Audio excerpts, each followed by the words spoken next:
to start with just my introduction. So I'm Charles Rice-Gonzalez. I am my title here is like the Executive Director and Co-Founder of BAD, the Bronx Academy of Arts and Dance. And that's a space that's been in the Bronx for about 18 years now. And we present works that are empowering to women, people of color, and the LGBTQ community. In addition to that, I am a writer. I write plays and novels. I wrote a novel called Chulito that came out about 5 years ago. And I'm working on my second book. I just want to say that because I have to keep saying that to the world and so that I can finish it. Oh, okay. And I'm also a professor of English at Ostos Community College, where I teach literature and creative writing. So those are kind of the things that I do. I'm going to introduce our panel when Erika gets here. She'll be here in a minute. And but I also wanted to just talk a little bit because we have a limited amount of time and we want to get some good, we want to hear from you, we want to hear from the panelists, and we want to be able to, if we can, walk out of here with some action items, right? That some things that we could possibly suggest to Centro, some things that I could, where I'm working, something that maybe we could do at BAD, something that maybe one of you might want to offer, and from your perspectives, or maybe one of the other panelists, that we could say this. I would love in some way, for me, this is my own thing, maybe I'll pass a sheet around, and if this group is interested, I could get your emails, and I'm going to report back to Centro. I could share that with all of you, and this could be the beginning of us just staying in touch and maybe, I don't know, visiting each other wherever if you're visiting from out of town, or if you're not, that. So I think whenever your group comes together, I think it's an opportunity for something to get created. So we're gonna do that. So the way this is gonna work, we're gonna talk just a little bit about the work that we did, like I did briefly about what I do. The panelists will talk about what they do, and then we'll have a question for them in the room, and then we'll see where we go from there. So what I wanted to share was just a little something that I read, because in coming to this room, I'm like, all right, it's called LGBT Ricans. Like, okay, great.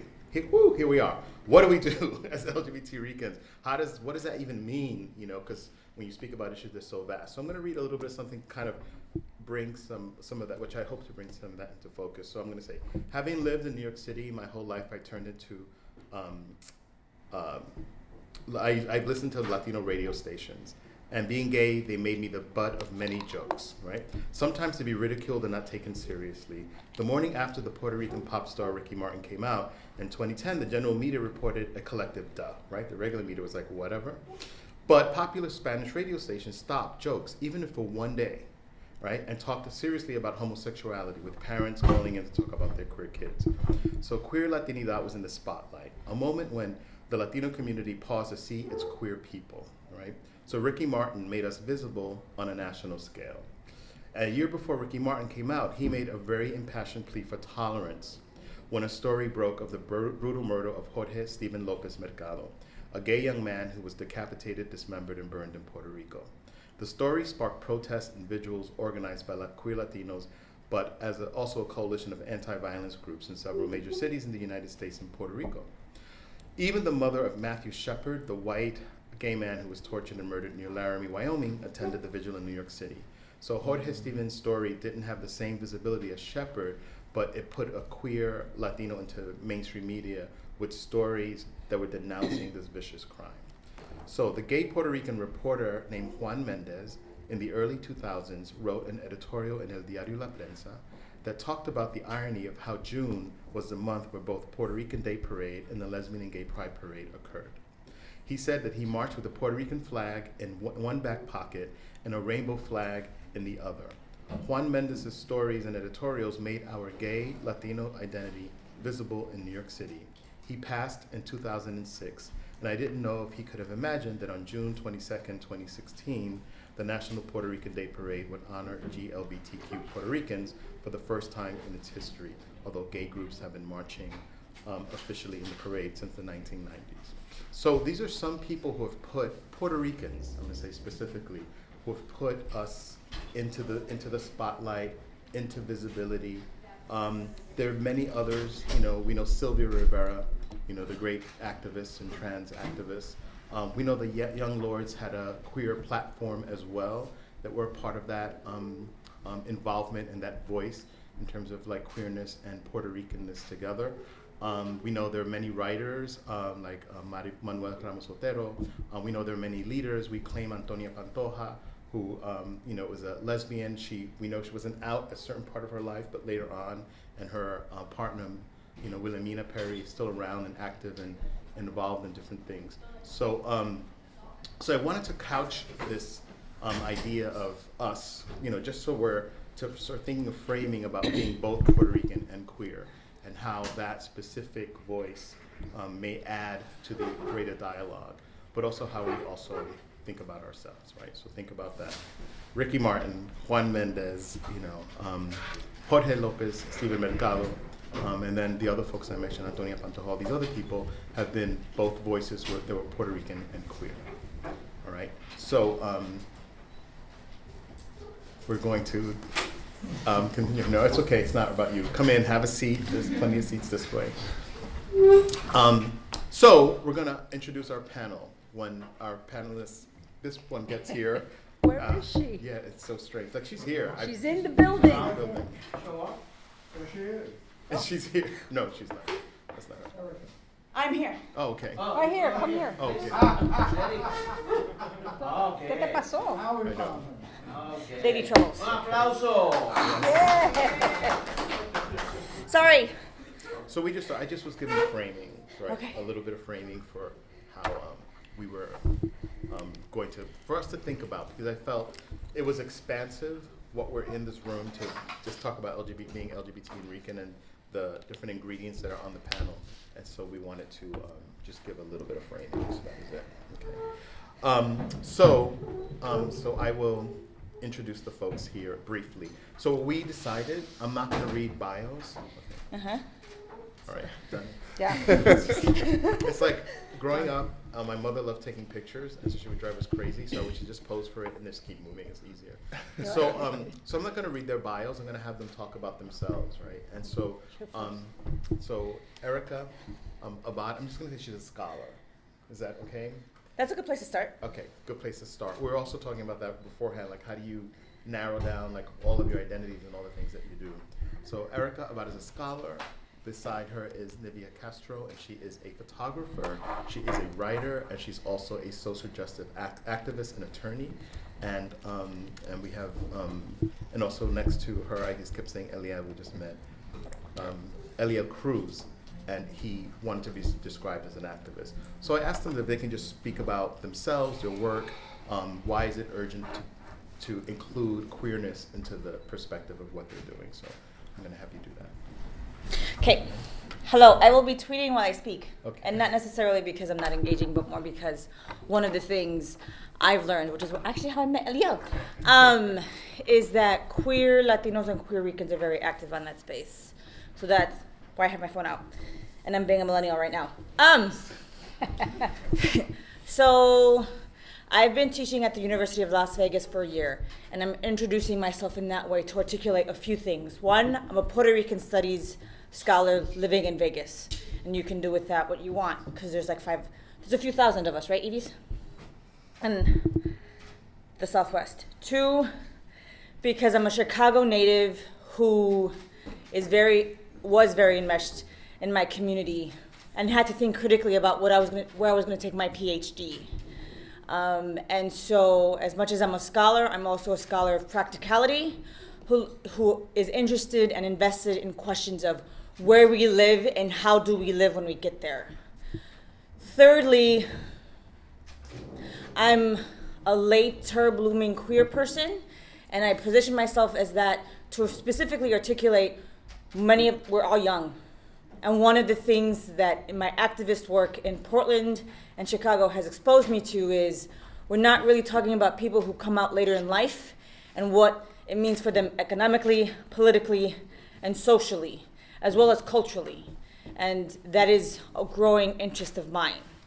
And so I guess as a queer Rican who came out as through academia, I'm really interested in terms of the social justice, these questions of visibility and solidarity, especially, and this is where, and as I was transitioning into Vegas and out of my position as Centro oral historian, between the LGBT Summit and the first National Puerto Rican Parade honoring queer Ricans, Orlando happened.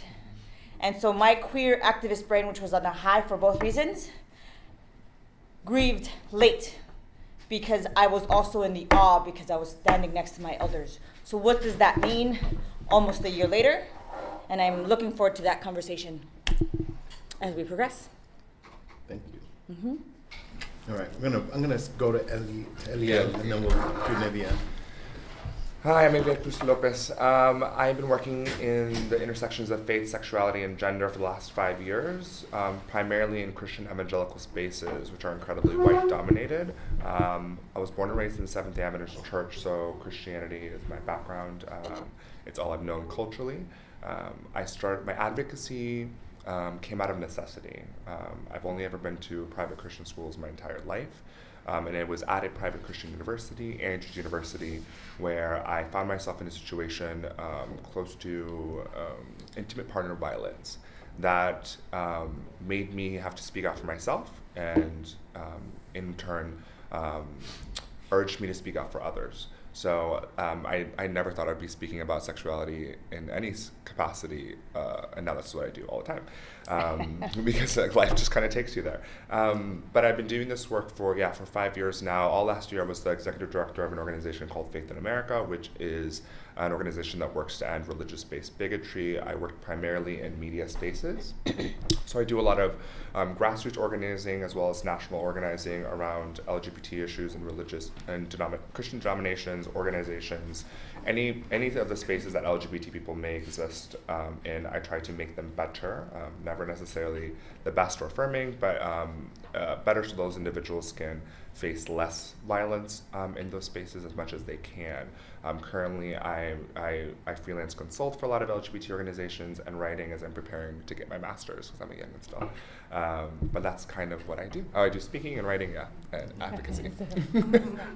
And I know interwoven into what you were talking about was a lot of the sense of the queerness, but why do you feel it's urgent for you?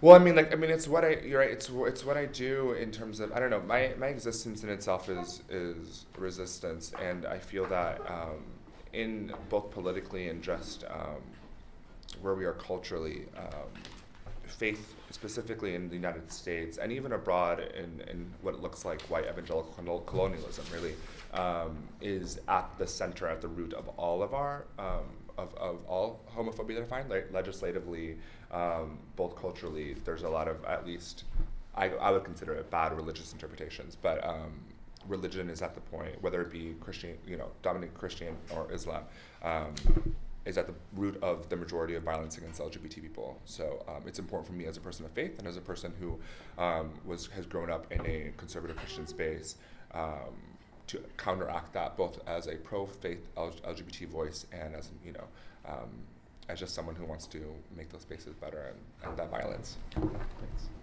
It's a tall order. Yeah. So, I'm one of those elders who just spoke up, by the way.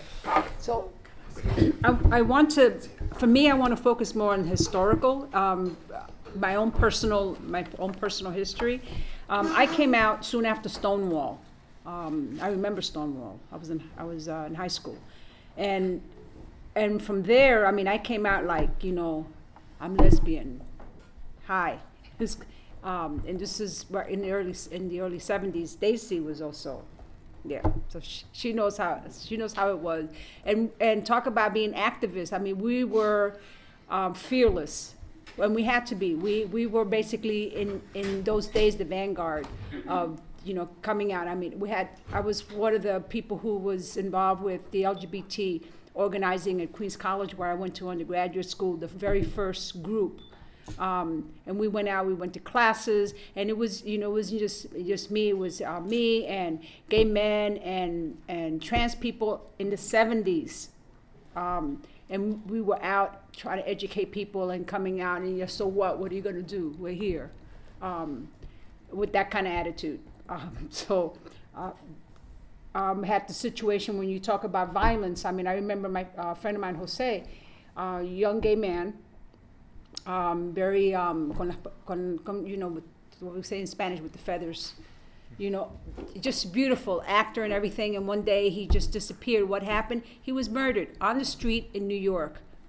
Nothing, just like a Matthew Shepard kind of situation. Nobody said anything about it, and I was really shocking. But what it did for me is made me more infused in being an advocate and fighting for for me, it was like the 3 L's: Latina, lesbian, and also, you know, it's like, I call it lawyer, but more of an advocacy kind of thing. That's how I decided to go to law school, because I felt like it was really a good way for me to be an advocate for what I believe in, and, you know, for who I am. And if you look at me, you can see, maybe you don't see the lawyer, but you can see at least the other ones, the lesbian and the Latina. So I was also one of the people, the very first March on Washington, LGBT March on Washington would happen in 1979. Daisy was also, and Jose, we just re-met after all these years. We both lived in Boston, and we were one of the organizers, and did one of the very first workshops for Latino, lesbian, gay people right before the march. So, you know, our advocacy has been happening for a really, really long time, and at some point, I'm really happy to see that the baton has been passed on to other people, but we're still involved. What I do now, I'm retired from lawyering per se, but I'm still an advocate. Everything that I do, I feel like I'm an advocate. I say I have an opinion about everything. You know, you ask me, put me on a panel, I'll give you my opinion. As a photographer, what I do is I do events, and I also do what I call candid portraits of people, mostly people of color, Latino, lesbian, gay men, trans. You know, just because I feel like it documents who we are, and it keeps that part of the history of what happened, all these different events. If we don't document it, it's like it never happened. So that's what I do. You know, that's my passion for photography now, is to document, and, you know, and put out some artsy, nice work that I like. I don't know if anybody else likes it, but I know I like. And also writing, you know, I've been in other panels, I do write. I was the curator for the Sinister Wisdom Out Latina Lesbian, of which Which is how we met. right, she was part of one of the contributors. And that was a 2-year labor of love, not getting paid, just getting it done. But what I wanted to be able to do is to have our voices heard for out, and I'm out meaning not closeted, Latina, lesbians. And, you know, I say I live my life in the 3-month increments. So I figure out, you know, what's available, what's going to happen, what are the opportunities, and then I make a decision whether I'm going to do that or not.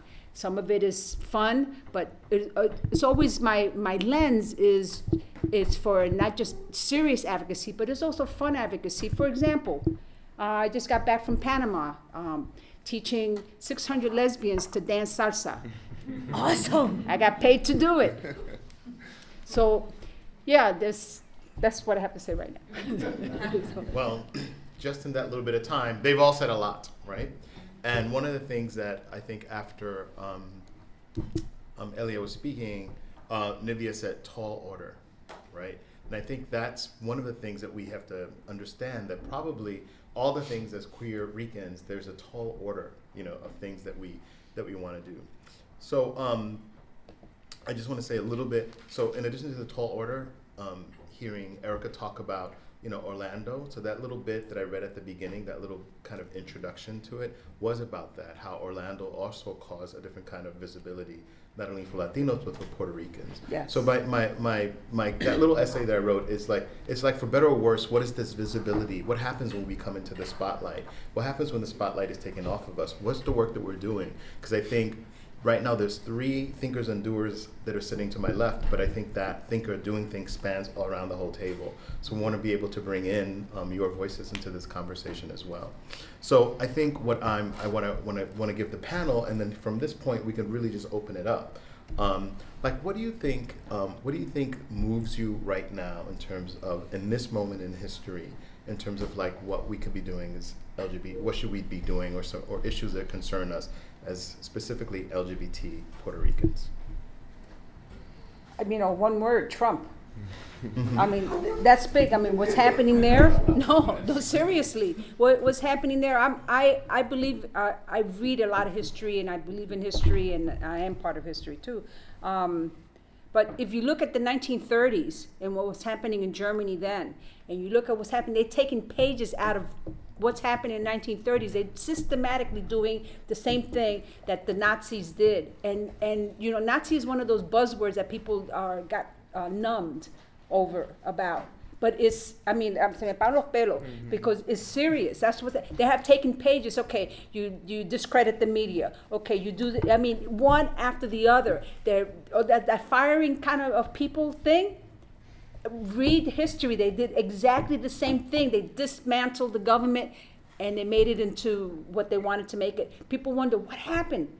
So, you know, how did they get to do that? They're doing it. We're living it right now. And if that's fearful, be fearful.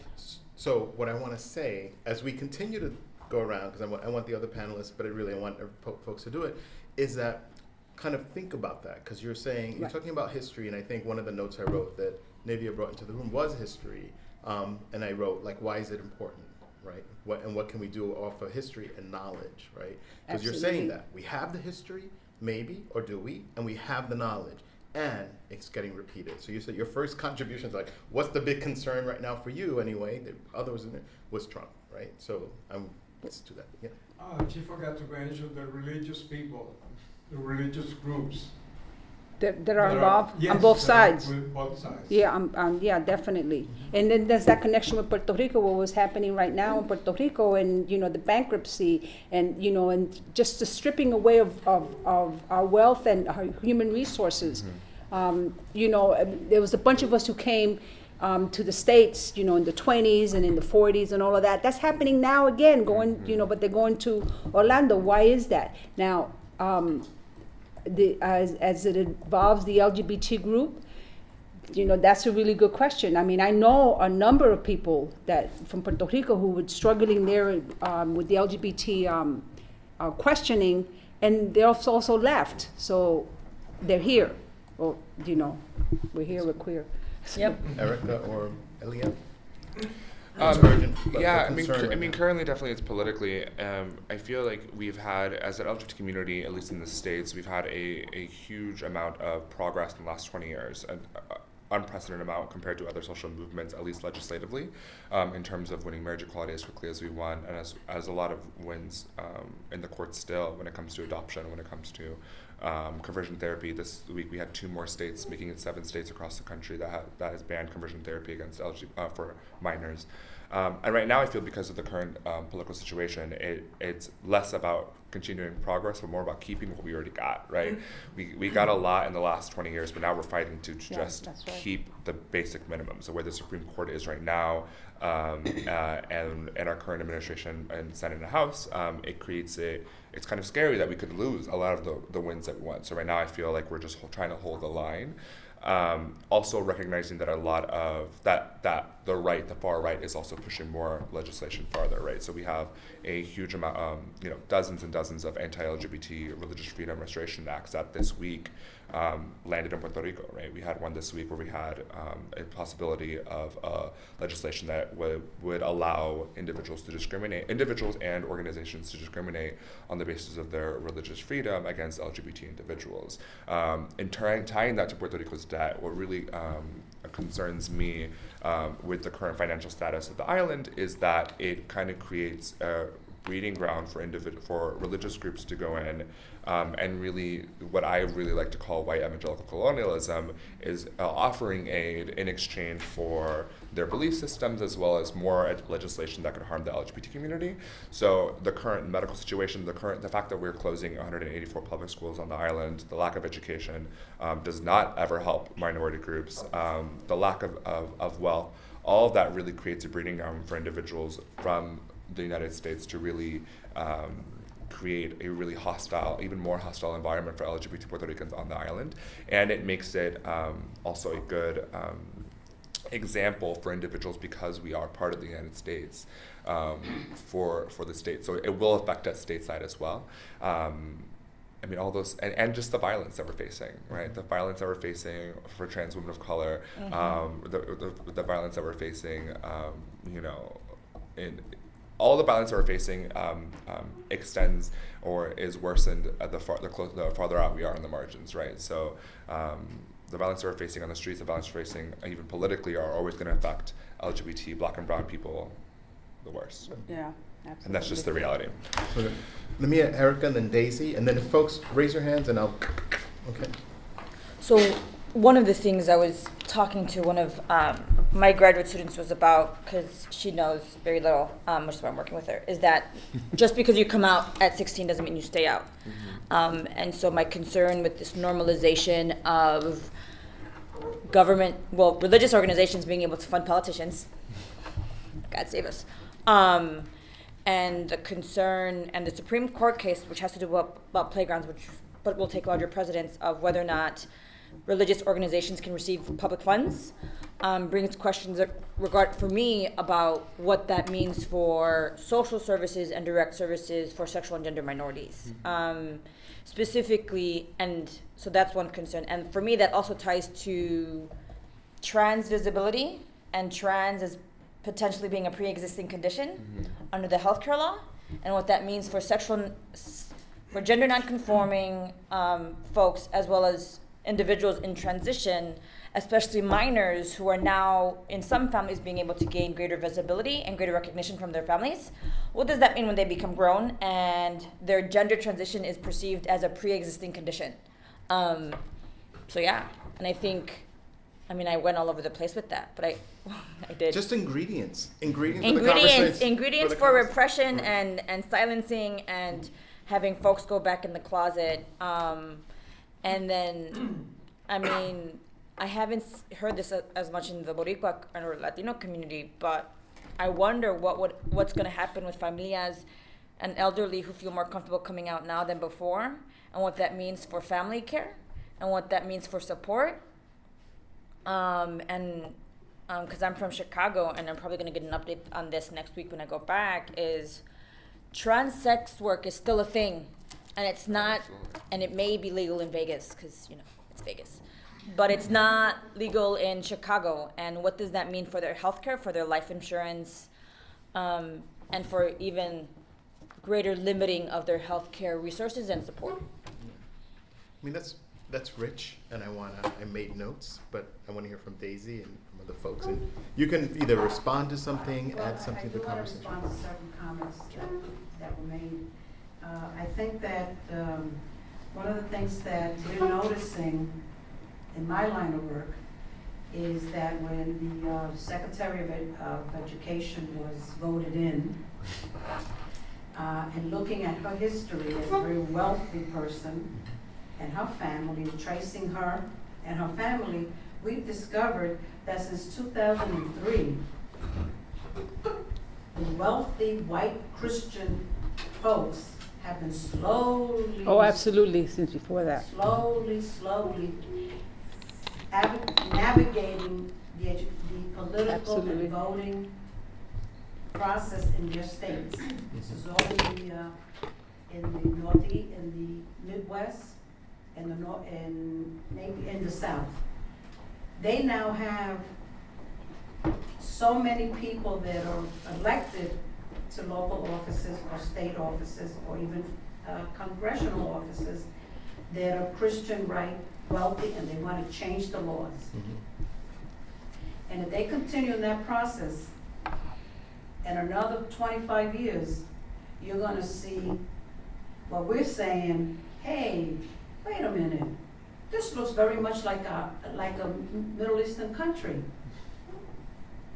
Iran, Iraq, Pakistan, they're all run by religious people. And all the rights are then compromised. So that's why it's so important that the next elections that are coming up, in 2018 that you try to get more Democrats in there, regardless. You know, I'm not that interested whether they're liberals or conservative. You have a better chance with them, of Democrats going into these offices. Well, let me just It say, affects Puerto Rico the same way Okay. because I just found out, and working with somebody up there, that these 184 public schools that are being closed in Puerto Rico will now be open sometime in the future by the wealthy Puerto Rican and other Latinos that live in Puerto Rico who want to have those buildings for their religious schools. And that's how they're moving in. so you're offering, you're seeing there's like a systematic Yes, a kind of systematic. religious kind And of it's gonna move. affect our rights as gay, queer, trans,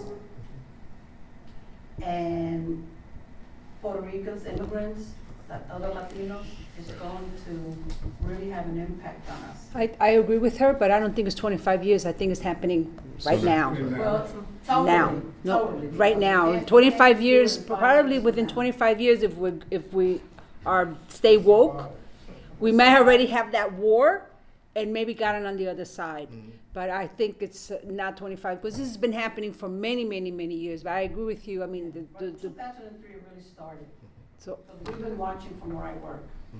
So you said you wanted to respond to a couple of things. Was So that I think- the whole I collective? think that, I'm never really comfortable with equating what Trump is doing, you know, as far as he's just a crazy guy. You So know, was Hitler. He's an arrogant businessman, and he's gonna do what he's gonna do, and he thinks he has all the power.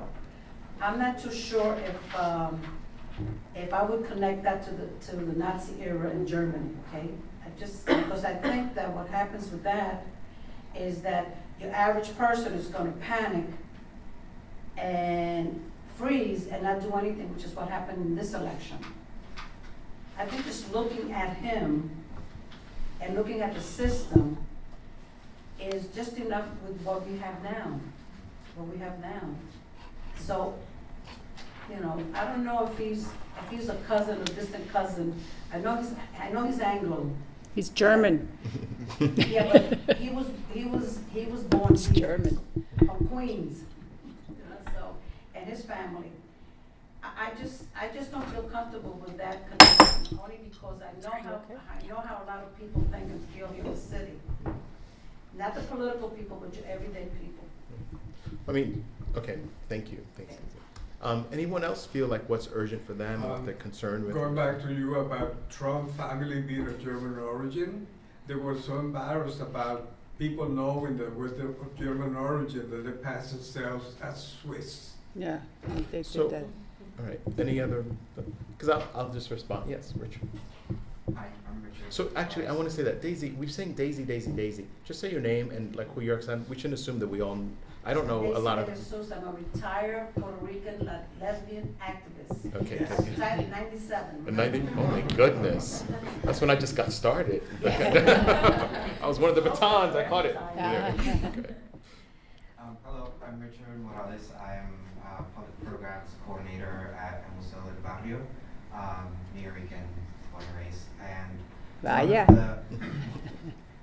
one of the concerns that I have, and in listening to you four speak, is the issue of HIV/AIDS within the LGBT community, especially the Puerto Rican LGBT community, which I think sometimes, you know, we're living in the age of PrEP, and so, you know, and with better treatment than before, I feel like it's still something that we're not really addressing as much, and that for people that are HIV positive or that have AIDS, it's almost as if it's like a second coming out for them in order to talk about their status and to overcome some of the stigmas that are tied to not just them having HIV or AIDS, but the process in which they got it, you know. And I think that's something that, especially with, I see more and more younger and younger generations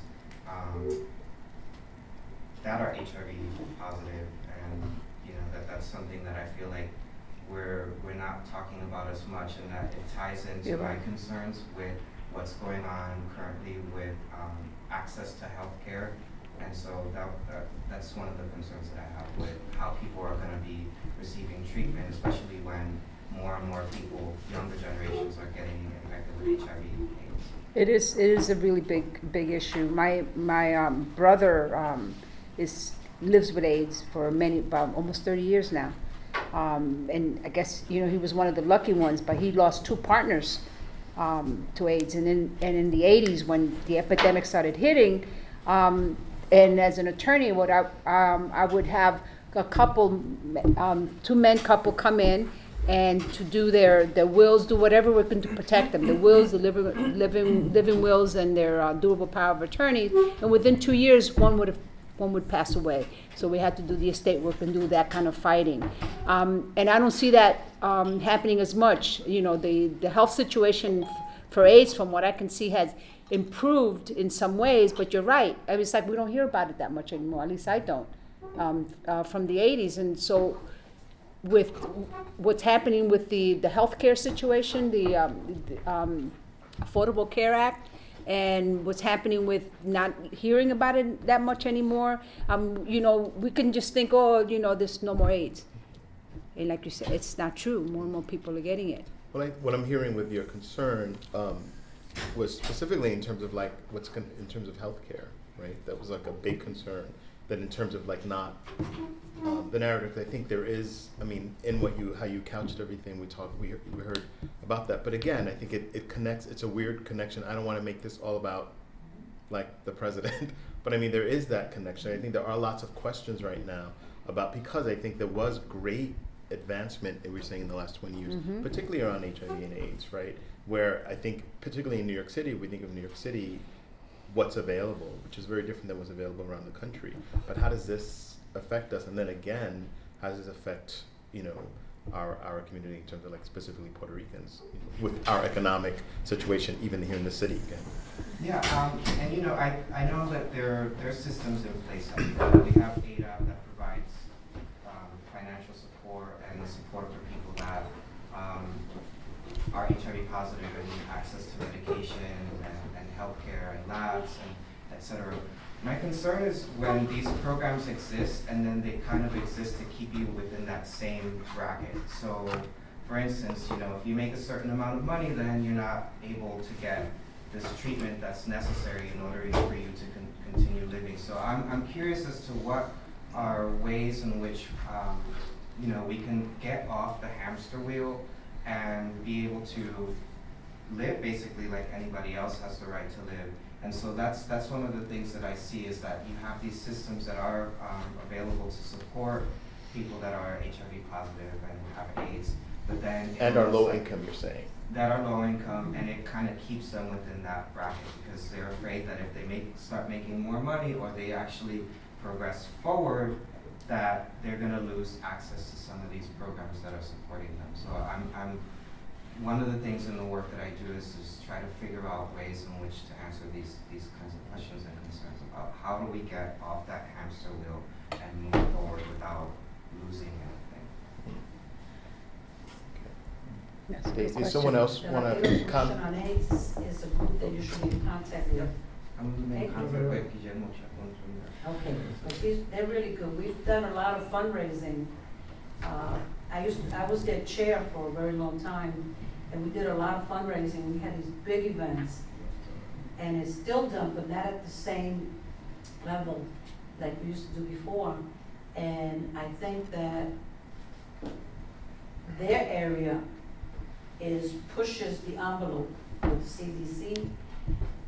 I think that with incomes, there are other organizations that are active in increasing the incomes for people that have Medicaid.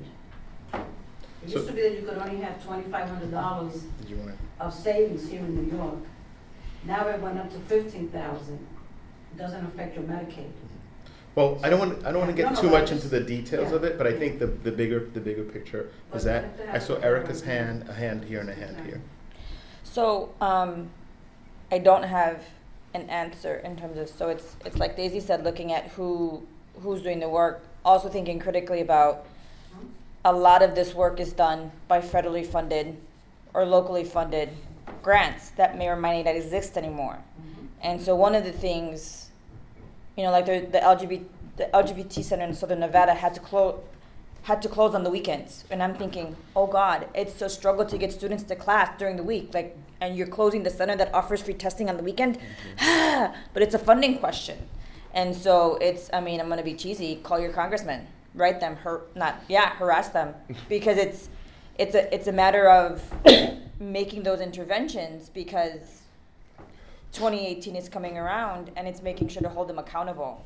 And for those who are struggling, it's thinking critically about who's in the position to provide them the education to say, this is how much you can make, and working with them to address their economic needs in a way that makes the most sense to them.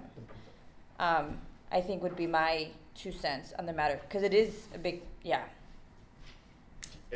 I want to talk about economics more, because it's really interesting, because I think that's that's a symbol of progression. And then, Richard is bringing up how that, is also could be kind of something that holds, having a little bit more money, but not enough money is a problem, right? Because then you don't have access to things.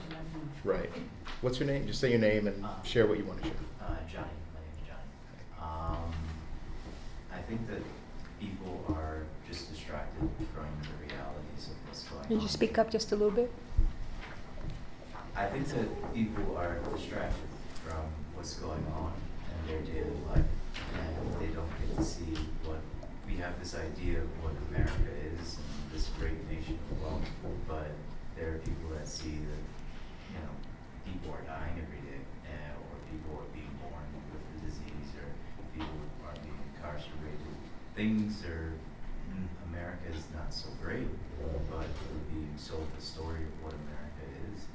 And So tell me, what's the story of what America is? well, we're the salad bowl. They call it the salad. We're not the great melting pot. We're a salad bowl. We're all distracted. We're all in our little sections: Puerto Rican, Honduran, Irish. It's all separated so that we don't come together and realize that it's not even going to take 1% of our budget to basically fund everybody to have healthcare. So in England, you can just call up anywhere and you could go to a doctor. Okay, make it at 4. That we have the money to do it, but we won't do it. So the story's like we're a salad, right? So this is one thing. So then what's the distraction you're talking about? I think people are distracted and this is an age of fear mongering.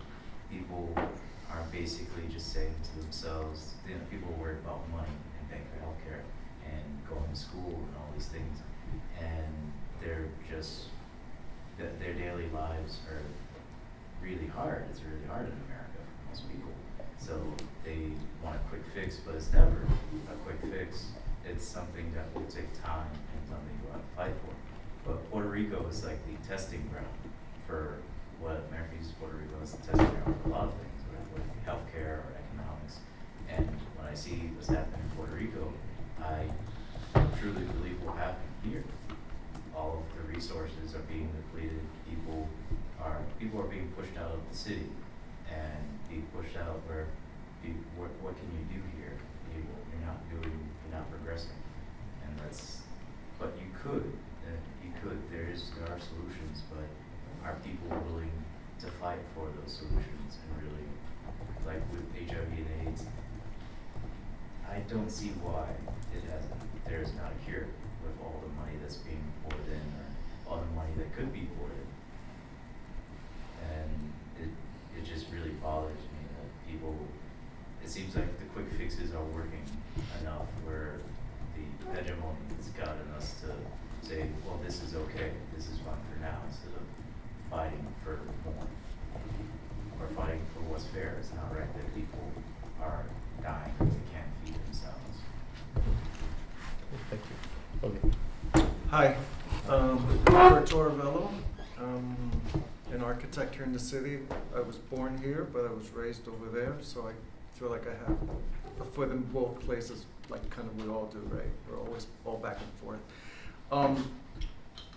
It's just, I was here last year, I guess like most of us, and at that point, it was about the crisis in Puerto Rico. But what I'm hearing today is like, now we're in crisis also. Or at least it feels like that we're getting into that crisis. So what I'm curious about is how can we combine both? How can we still keep the focus on what's happening over there and how do we help them while obviously we're also in crisis. So what are the points that are in common and what are the things that are affecting all of us and how can we address those things? I thought it was really good where you were talking about the education because it is the biggest thing. I mean, they're closing all the schools, what's happening in the university, the whole medical stuff. I mean, there's just so much stuff. And the mainly who's leaving now are the professionals. Yeah. So what's staying in Puerto Rico are the elderly and the young people and the poor people. So all the professionals, the people that can spend money, that can do something, that can invest, that can, you know, all that that they can move the economy, are leaving. They get the hell out. Yeah, and you know, so what can we do, right? So I feel like there has to be some points in common between what's happening here and what our la lucha, I forgot how to say that in English, but Struggle. the struggle, thank you, and the things that we're doing here and what's in common with over there and how can we help the people over there.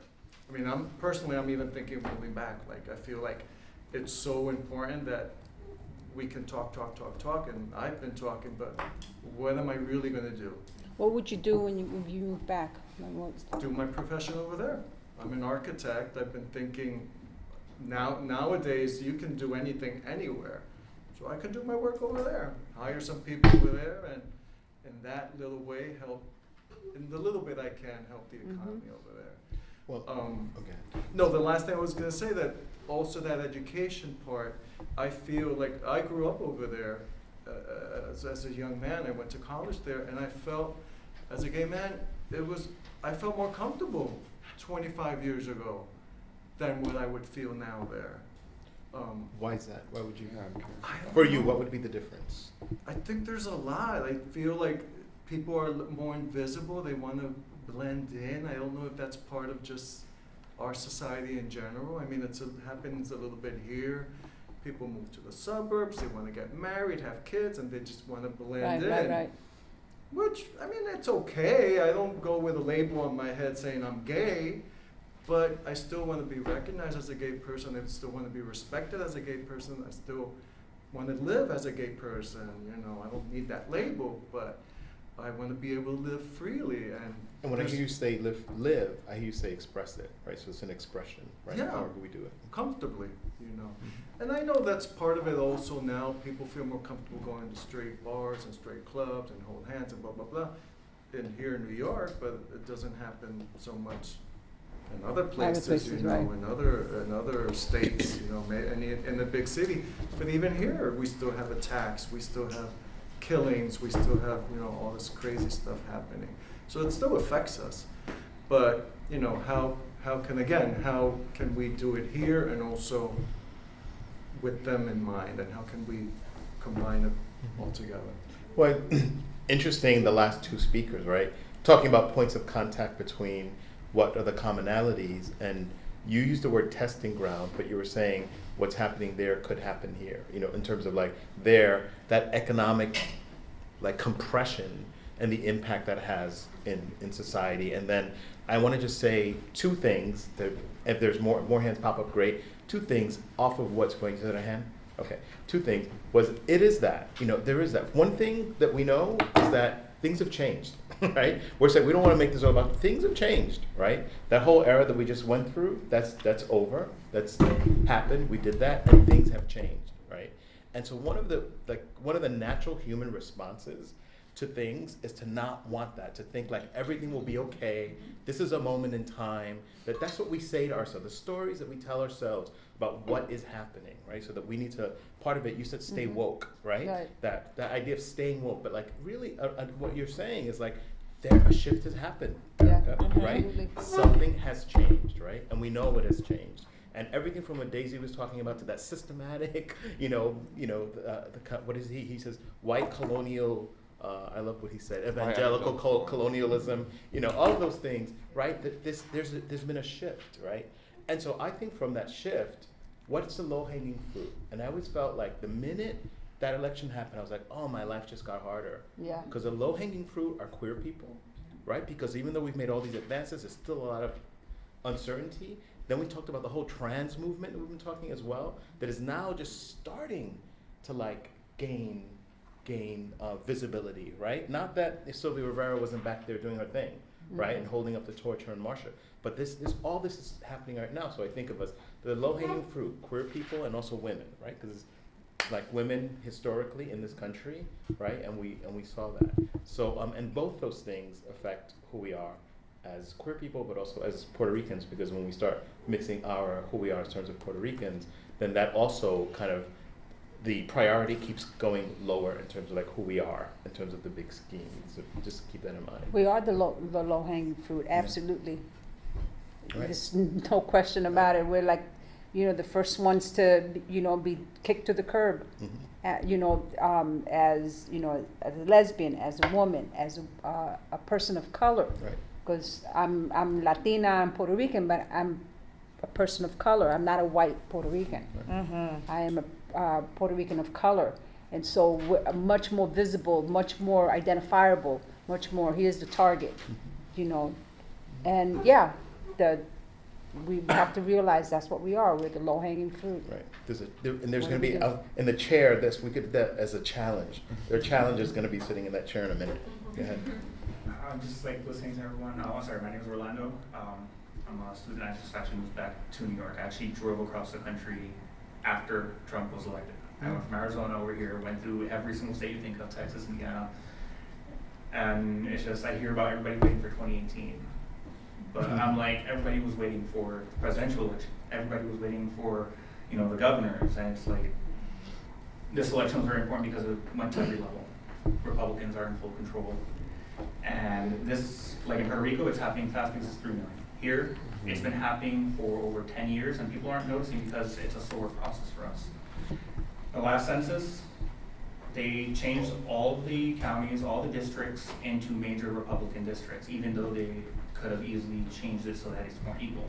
We're the only country that allows politicians to control the voting grounds, which most countries don't do that. And I think about what happened with gay marriage and how people were fighting for it, and it wasn't a vote that took it to become legal. It was somebody who kept going up the ladder in the judicial department, went to the federal courts and finally won. But there was a lot of push for it. And they saw the community, they were fighting for it, and they said, yes, this is right. And people are waiting for 2018, not realizing, yes, we can wait for 2018, but it doesn't mean we're going to get Democrats in there unless moderate Republicans are frustrated with what the radical right has done, which I can see now. But we're not actually doing anything for bipartisanship. A lot of people I see, they just stay on their own grounds. And interestingly enough, one person that should have won the presidency, Bernie Sanders, who's actually going to both sides, is still going to both sides. He's actually running for the next election, and most people are like, oh, where's Bernie? Well, he's going town by town having rallies when he doesn't have to. He's helping other senators and congressmen, small towns, mayors, all that stuff. And I feel like that's a great example of, forgetting what your party is and realizing what the people are. Because I was in Arizona and everybody saw, oh, it was a red state. And I'm like, no, it's not a red state. Then they released the county by county picture, and everything across the entire country was purple. It was very rare where you ran into a very red or blue county. So while people are going to wait till 2018, it's like, what are you going to do? Just stay with your party, not talk to their side, or become independent and progressive, and then see it happen all over again. And I don't know if anybody remembers, like you said with history, the last time one party was in full power, we went into the Great Depression. We went into World War II. Yep. People talk about small government, but a lot of the programs that we have now that help with low income, they weren't meant for you to be on those programs. They weren't crutches. They were supposed to be temporary programs until you get back on your feet. We had big government in control. They weren't controlling everything you did, but it's like, we're here if you need us.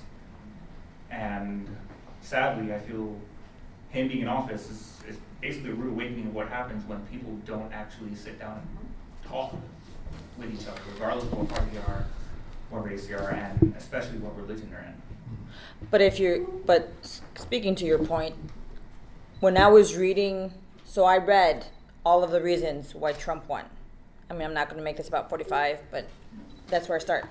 And one of the things, when I look at Democrats were speaking to the liberal elite, right? Everyone with a degree, education was the American Jimmy Ja. That doesn't work for everyone. And when you speak to the other side, it's not just speaking to the other side. It's speaking to people who don't feel heard. And I think one of the things this election taught me as an educator and as an activist is I don't know what rural America suffers. And I don't have to know. And the fact that I don't have to know is the reason Trump won. And I'm saying, you know, when you look at, I'm from Chicago, and I worked in the suburb of Chicago that had 90% Latinos and no funding. And when I looked and when I talked to, and even when I was doing interviews for my job as Chicago-based oral historian, the thing I was paying attention to with the Waukegan context is Chicago gets a lot of money. And it's because it's a county seat, it's because a lot of money goes through there. But I'm thinking, if all of the Latinos, including Puerto Ricans, are living in the suburbs, but all the money is going to a city whose Latino and Black and immigrant population are decreasing, what does that mean for social services for the communities in which we're living? What does that mean if that also means, because if you look at the Latino queer numbers, Latino queers are wherever Latinos are. What does that mean for Latino queers where there are no LGBT organizations in these suburbs? And when I left Chicago, which was hard, I said, what are we going to do if the majority of Puerto Ricans don't live in Chicago? Because all the Puerto Rican cultural institutions are in Chicago. How are we working with those communities if the goal is to serve Puerto Ricans? And in the queer Latino sense, I'm asking myself the same question. Because it's talking to the other side, but it's also talking to the places where we don't feel like we make sense. On a separate but similar note, people are totally geeked because I'm going to bring Oscar to campus next year. There are no Puerto Ricans in Vegas. Maybe there's a few, but not really. Right? And so it's how do we bridge commonalities across those differences because they exist. We say commonalities against those differences. What exactly? For example, like I worked in Waukegan for school choice, not because I believed in it, but it's like I write about Puerto Ricans, but my advocacy work has historically been with Mexican immigrants, and part of that is I'm not an immigrant. Well, my dad's an immigrant. I'm not an immigrant, but it's using privilege to say I don't know what you suffer. Tell me what you need me to do, and I'll do it. That's what I mean. Right? Not just because it's my job, but because I give a shit. And because I don't like to see people suffer. Mm-hmm. Right? So yeah. Cool. So anybody else want to, I'm passing around the list for the email, so when I send my notes, you can get a copy of the notes as well. But so one thing is fascinating, which I knew was coming into this was difficult. Like, how do you just stay a queer Rican, right? And almost like we can't. Right? Because there's so many things that affect us and our lives, and from healthcare to history to education, all those things have an impact, right?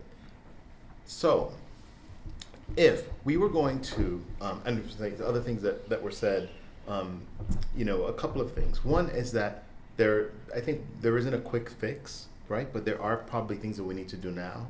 Right? We're not waiting for the 2018 election, because that seems to be, we seem to always want something to believe in and something to look forward to, right? So that 2018 has now become this moment of transformation, right? That we're thinking. But right, wait until next year, right?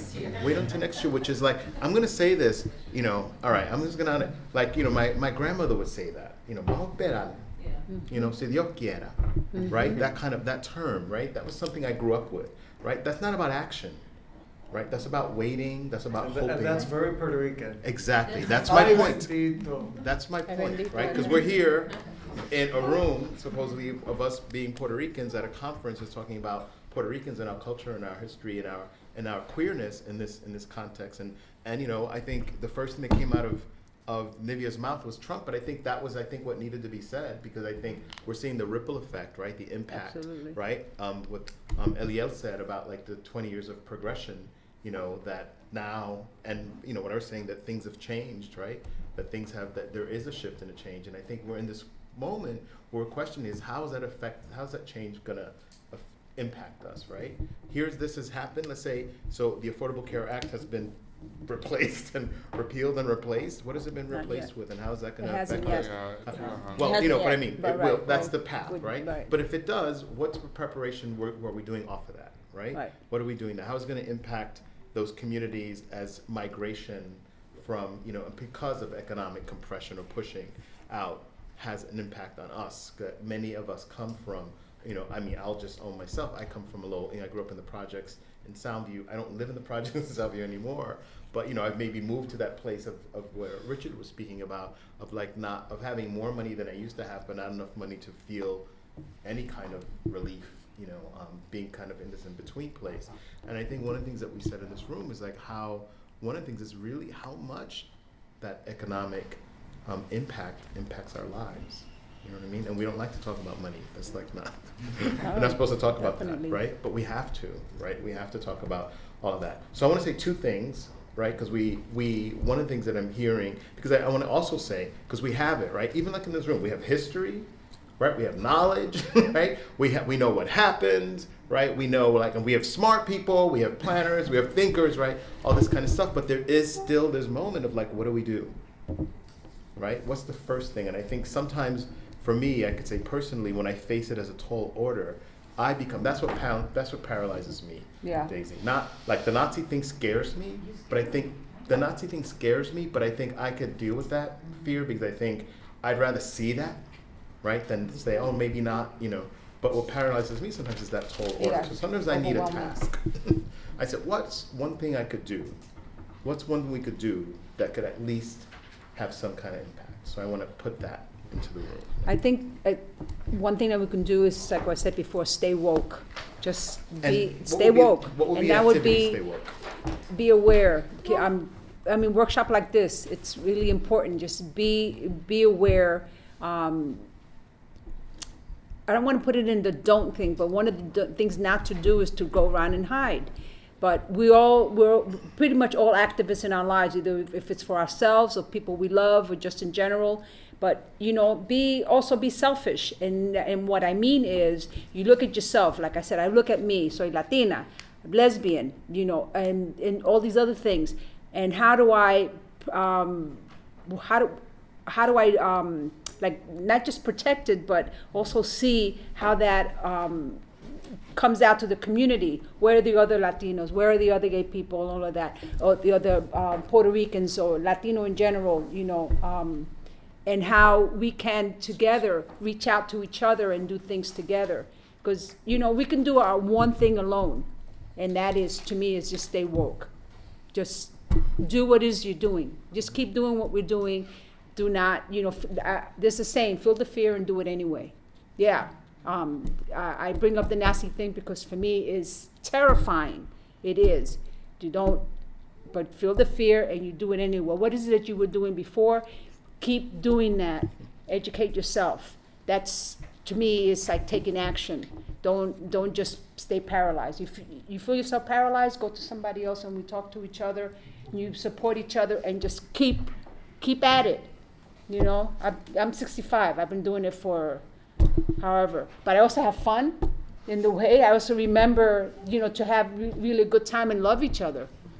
But just keep at it, whatever it is that you're doing. Yes. I totally agree with you. And to add to that, I think also because of what you were just saying about just being complacent, people are like, oh, you know, they'll take care of it, you know, the government will take care of it, or next that year. organization will take care of it, and people are just complacent. They're like, and then especially what we were saying, Puerto Rico is like, ay bendito, whatever, you know, what? No ¿Qué se se puede puede hacer hacer? nada Ajá, más. ¿qué se puede Es lo hacer? que hay. And I see it in my family that lives there. I see it in young people. Just like there's nothing you can do. They can't do anything. So how can we instill that energy? Yes, we can. You know, take a step, do something, stand for yourself, speak up. I mean, I was really happy with the protest that they did a few weeks ago. I mean, I wasn't happy with all the destruction.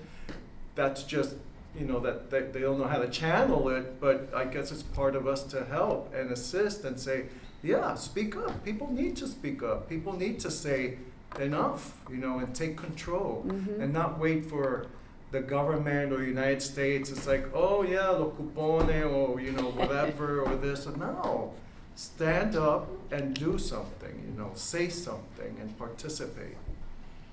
Okay. I feel very torn with what's going on, you know, and the way that I handle it now is that I deal with one person at a time. Okay, I provide a lot of services as a volunteer and as a professional social worker, and one person at a time. Everybody is afraid. I deal with a lot of people who are very fearful of what's going to happen to them if Medicaid is down, if the insurance, you know, we have a problem with pre-existing conditions. And when I counsel them, I try to empower them, the individual, to try to empower them and also not to be afraid. Even though I'm afraid, I can't let them know that, you know. And I try to do that. When I was a lesbian activist full, it was the whole group whose rights I was fighting for, and that was very painful. I left the Puerto Rican Socialist Party here in the 70s because they did not want to deal with our community. That's They right. said that homosexuality That's right. was having to do counterproductive, and it had to do with imperialism. Yeah, You know, capitalist lords, something or another. everybody else. So That's I right. left it. And I focused on the gay community in 1970. So I think that for those of us that have done the work, and I don't have the energy to go out there and be involved in an organization, but I do it one piece at a time.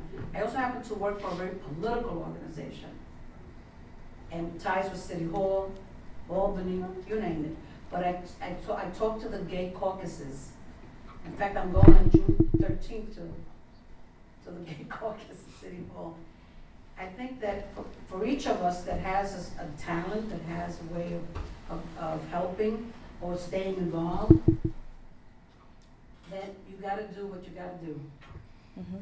So I want to say Yeah. that's powerful, because I think one of the things that we can do is individually, and I think one of the things, what's your name again? Ruperto.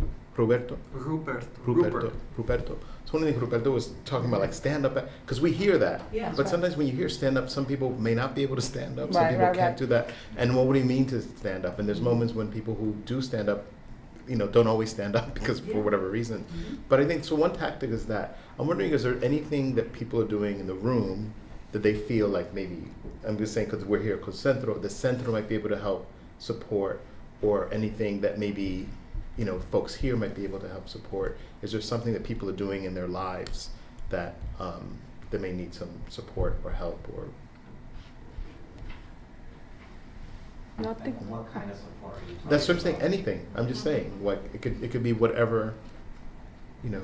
I think, because let me just say, when you said stay, I want to say something a little provocative of what you said Okay. about staying woke. Because if you could stay woke, and if there's not an action, that could be Yes, even that's worse. right. Exactly. Right? Yeah. Because you know, and you feel like, I can't do anything about it. Yeah, that's when Right? you So run that's and it. hide. So it's what I'm saying. And that's you the know. worst feeling. Right. Yeah. When you just stand, it's like, what can I do? Right. And just So- taking one step. So one of the things that I'm doing, I'll just say, in my life because of this, is I'm doing some of what Daisy's doing, working with people individually in my life, but also like through my space, we have this series called Courageous Conversations, and we're bringing people in to talk, and then we have a conversation. We think they're smart. I think we're gonna invite some people in this room to come talk. They're smart people. They talk about history. They talk about, they give it a context, and then the room joins in the conversation, and then we walk off of it, and things come out of it. Like, we're gonna do a Trump Care teach-in. So if it happens, how does this impact our lives? So that's one of the things the way in which I'm working. And so I was thinking, for myself, I'm trying to think of how can Centro help me do more of that kind of thing, not only on a local level, but on a citywide level. So that's one of the things I might ask them for support with. So I work as public programs coordinator, and one of the things that I'm really focused on is providing opportunities for artists of color to show their work in our family programs and our adult programs. And I also work as an engagement coordinator with the internship and volunteer program at a museo, and that's also a space where I'm very conscious about looking for artists or professionals of color to enter these spaces that sometimes are viewed very like whitewashed.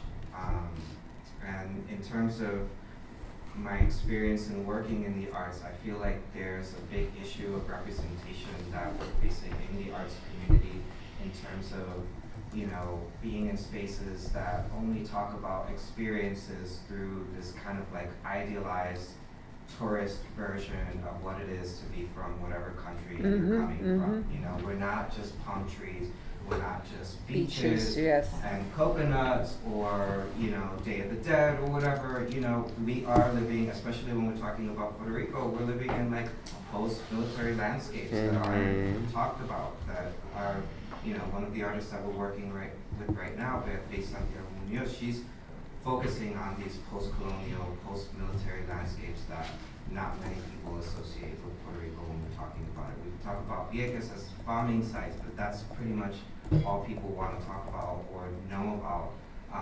So I'm curious about these like issues of representation. Why is it that when we're looking at media that Puerto Rican actors or actresses are playing actors or people from other countries? Why is Rita Moreno a Cuban in her new show? Or And Justina Machado is also Puerto Rican from Chicago. On the same show? Are you talking about One Day at a Time? Yes. Don't Well, that, other shows, Okay. but you know, it's just like these issues where it's like, you know, why is it that we have, you know, Gina Rodriguez also playing someone else, that we have these like really well-known Puerto Rican figures and actors, and they're playing other characters from other countries, and we're, you know, we have this relationship with the US yet we're still not getting that airtime on television.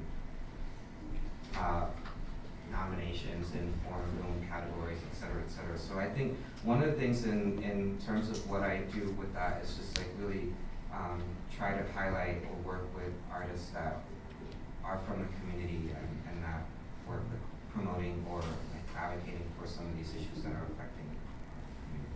So I'm going to say, both of you, so I think issues of representation are important because I think I mean, where was I just hearing? Was it you were talking about it maybe in one of your blogs, but you were talking about the how media impacts how we're shaped, right? And so there's 100,000 studies now they've done all over the place about how when we're represented positively in culture and in media and in the arts, how that impacts our own sense of self-value, right? So I think issues of representation, I think, are important because we did talk a little bit about that invisibility, and I started the conversation about moments of visibility, like whether there be Ricky Martin coming out, or whether it was this Jorge Stephen Lopez being murdered, or Pulse, right, Orlando Pulse. There were moments of visibility. So I think the visibility informs who we are and how we're seen, and if we're ourselves creating that, as I speak to, you know, you and what you talked about, your photography and who you want to photograph. So maybe creating spaces or more spaces where we can bring that visibility out, you know. Yes, and shameless plug, but right now there's the Yvette Lopez that a colleague of mine curated the art exhibition for, and that was one of the topics that came out about really looking at a variety of stories that sometimes get left out of the conversation, talking about trans experiences, Afro-Latino experiences, and obviously the queer component. So if you guys get a chance to check it out, it's at the Google Center. and it's open. The gallery's open today, right? Today till the 21st. Right. Yep. I want to bring up a name in show business that has been forgotten, Diosa Costello. Anyone? No? No. She That's was really big- forgotten. The whole she room was doesn't big- know. She was big before Rita Moreno and all those people. She was a dancer, a singer. She was Desi Arnaz girlfriend before Lucy. Ah, bien. And she was a showstopper. Boricua. Sí, Okay. sí, de Santurce, de la isla. She made it big, and she moved to Las Vegas. and died in Las Vegas a few years ago as a very old lady. Huh. She was Bloody Mary in one of the, what is that, South Pacific? Mm-hmm. Yeah, she was Bloody Mary, Oh, a wow. very good In the movie dancer and or on singer. the on stage? Diosa Costero. Look her up. I'm gonna look her up. I can't Google her right now because I don't have internet. But I just Rupert. wanted to get back to what you were saying about what do we need help with or what can we do, and that's a struggle that I go through every day because this is an important issue for me and I do want to do something. So how can we help the Centro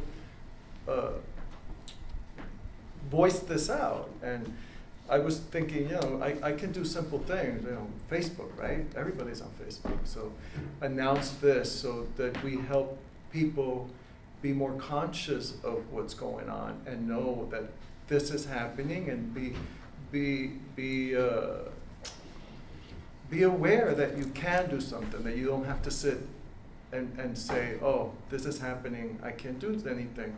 But by getting together, I mean, just being here, I'm really happy just being here because I'm connecting to all you guys and I'm hearing these ideas and being exposed to things, and just being together, we can come up with something. But the little thing I think I'm doing, I'm just doing that. I'm gonna go on Facebook, announce that we're doing this so people are aware, so people are more conscious, and give them some power. Yeah, Facebook is it's really a great thing. Mm-hmm. I mean, I wish, like you were saying before, I'm like in the middle too. I'm not poor, I'm not rich. I have to work every day, and unfortunately, I have to work as an architect. So, I wish I was like an activist or something that I can spend all day doing this. Maybe I need some funds. Maybe I can. I don't know too many activists that spend all day doing Yeah, that. that's right. Right. I don't Erika, know. I don't know. I mean, I want to know what I can do. Right. So if the Centro can tell us, take these steps, promote this. I don't know. That's the thing I'm trying to say. I don't know how I can help, but I do want to do something. Just want to say, okay. Let her, and then John, and then. Okay. So I'm going to nerd out for a moment and say you can tell your story. I don't know how many gay Puerto Rican architects there are, and I know Centro does oral histories, right? I actually did a talk with Centro. We did Puerto Rican architects, and I think I was the last one like a few years ago. Did you talk about, so here's this, So 2 things I've learned. So there are gay Puerto Ricans who just happen to be professionally successful, and they're never asked about being gay at work. And one of the things when I was doing oral histories is I made a point to ask, because that changes how we understand your history. And for anyone else out there who's an activist, I'm shamelessly plugging Contribute Your Story to Centro. The other thing you can do is also donate your work to Centro and what you've done. And not just because I'm a nerd and I want to write about Puerto Rican things for the rest of my life, but more specifically because I'm thinking about the next generation. Like, I know about the 1970s, but I only know about the 1970s because I had a Nuyorican Dyke professor in DePaul, right? And she opened the door for me to be this. But that should be common. Like, when I have young queer students of color, like, they don't know. They don't know. Right. They have no idea in Vegas. And then I share, like, oh, really? Wow. Right? Which is probably part of the reason I was hired. And so the more we can document our stories and what we've produced, the better. And going back to your point on representation, I was at ClexaCon. I don't know how many people watch TV or CW. And one of the things that came out at the end, it was a convention on gay and bi women representation in TV and film. Okay. And one of the things I did research on to present at that was that part of the representation problem is consumption. So how do we buy queer Latino authors, artists, and writers, and where can we find their work? Right. And how can maybe we ask Centro to create a database of artists so that people at universities can invite artists to speak at their universities, because universities will pay them. So you said a database of queer Puerto Rican artists. Mm-hmm. Okay. I Very know good. they have like a little brochure that they gave out last year that has like a whole listing of what they have related to Puerto Rican LGBT components that they have in their collection. But maybe the online space can create a database. What do you think, Jose? I wear my Centro hat. Yes, that's the kind of things that we're interested in doing. And some of it are in progress, but we need more. And that's everybody who can contribute either by themselves or through their organizations, that's going to be helpful. But also push us to work in terms of what is it that you don't know. Right. In terms of issues, understanding, because there's a lot of, I like Facebook, but there's a lot of shit on Facebook. Eso es verdad. So you have to be able to filter that through to get down to what's real, what's clear information. Follow me. But that's what I'm saying, promote, like if you guys do a post, that we push that post forward, giving information. And we're doing some of that. There's a new page that opened up. Right. On Puerto Rico News, for example, and some other stuff. But more information internally here is what we need. Like I saw a few weeks ago, you guys did the Jones Act Right. and speaking about that, and it was on video. I couldn't come here, and like maybe it's online or something, and I went and I watched it. So promoting that, so people know the history, people And know the issues coming up. information. There's a plebiscite supposedly coming up next month in Puerto Rico. In June. Yeah. John? I'm a student, but also I work with autistic children. Most of my kids are Puerto Rican or Latino, and majority of people that work with them are Caucasian. They have no idea what the culture is. Most of the doctors are Caucasian. They're uncomfortable. Some of them are uncomfortable just being around me as a large black man. So I don't even think I'm that big. So it's like it's weird. But I need volunteers. I need local Puerto Ricans to start volunteering and like helping autistic children and the people that really need you because they need to see you. They don't see people of color helping them out or associating. They don't have the association, and then when they get out into the real world, it can be really stressful for them. And some of them are very artistic. Some of them are really good painters. Some of them are good writers. They all have talents. Some of them are gay, and that's a very strange thing to be like. You're Latino, you're gay, but you're autistic too, and that's a tall a challenge. But they and a lot of them don't have a voice. So you have to be their voice. So I need you guys to be good examples and be their voice, and if you can, volunteer once a week. It can be really good to do.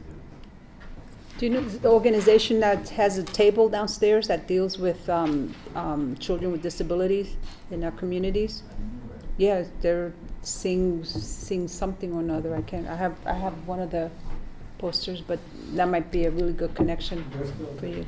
Still there, in fact, I'm gonna be in contact with them for other stuff. What's the name of it?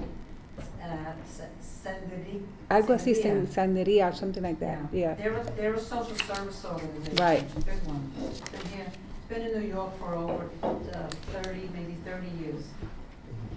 So I want to just talk about it. So I want to just wrap this stuff up.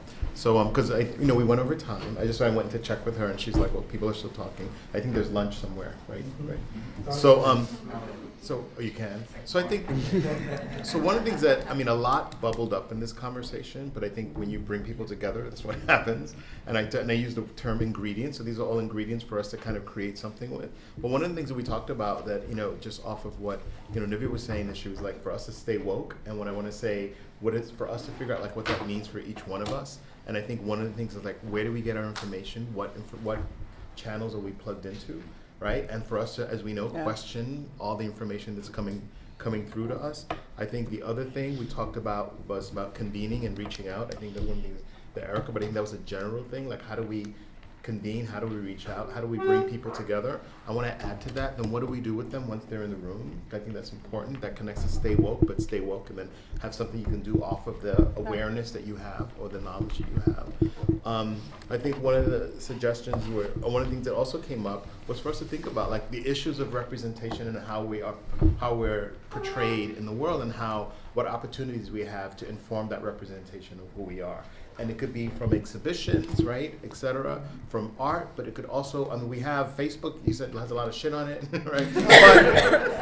but it's also like an outlet, right? It's also an outlet. So sometimes we may have that. You know, when she was saying tell your story, I started thinking like this grand thing, but sometimes not even that, like maybe having your story available to people so that we can know about gay Puerto Rican architects and gay Puerto Rican whatever is, we are. So there's mediums that are big and small. He has a blog.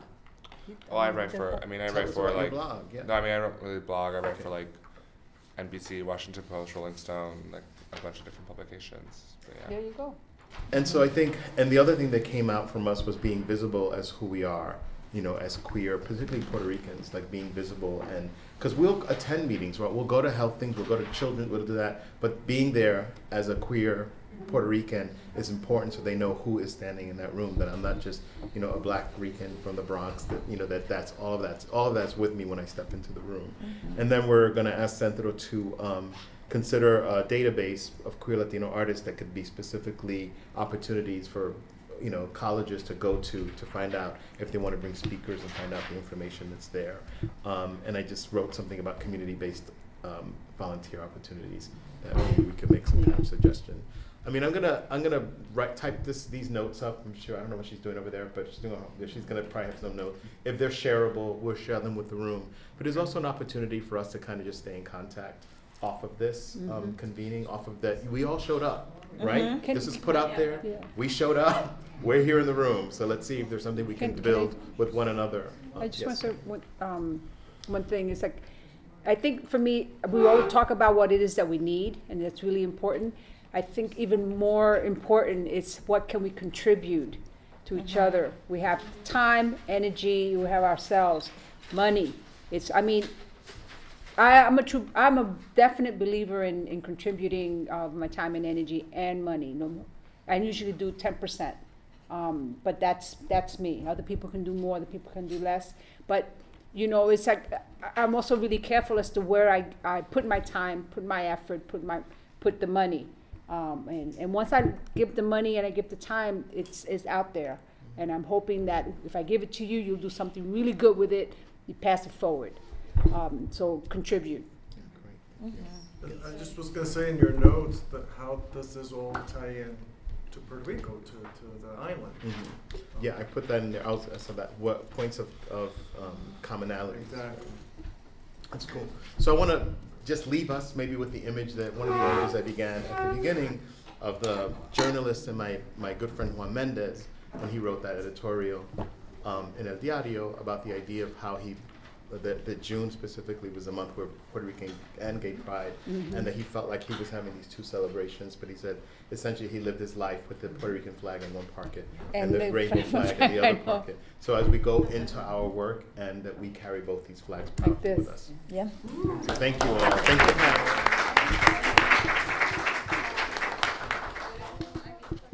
I think he has your email though. Yeah, he does. For- Being late. Okay.